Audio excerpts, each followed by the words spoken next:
बुलढाण्यामधल्या चिखली इथल्या रामकृष्ण परमहंस मौनीबाबा शिक्षण संस्थेच्या विश्वस्तांवर गुन्हा दाखल करण्यात आलाय। फसवणूक आणि बनावट कागदपत्र तयार केल्याप्रकरणी 3 शासकीय अधिकाऱ्यांनी दिलेल्या तक्रारीवरून 3 गुन्हे दाखल झाले आहेत। त्यामुळे 33 वर्ष जुन्या मौनीबाबा शिक्षण संस्थेबाबत जिल्ह्याभरात जोरदार चर्चा आहे।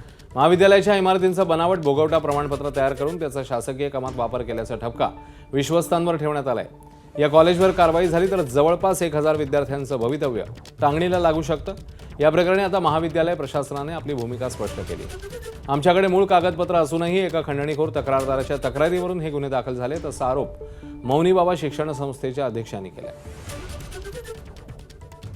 बनावट कागदपत्र तयार करून त्याचा वापर केला, शासनाचा निधी प्राप्त केला, त्यामुळे त्यांच्यावर गुन्हे दाखल करण्याबाबत स्वतंत्र आदेश दिले होते।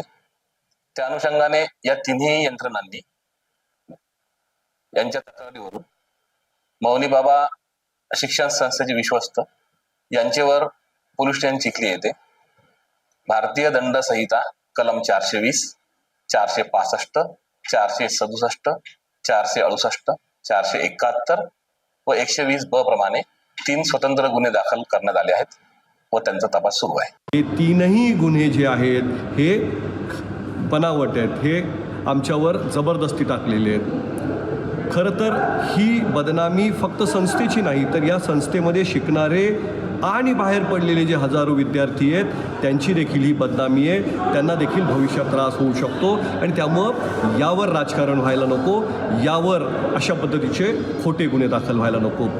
तक्रारकर्ता यांचाच समिती यांनीच तयार केली, त्यांनी रिपोर्टही त्यांच्याच मनाने तयार केला आणि गुन्हे देखील त्यांनीच दाखल केले। एबीपी माझा, उघडा डोळे बघा नीट।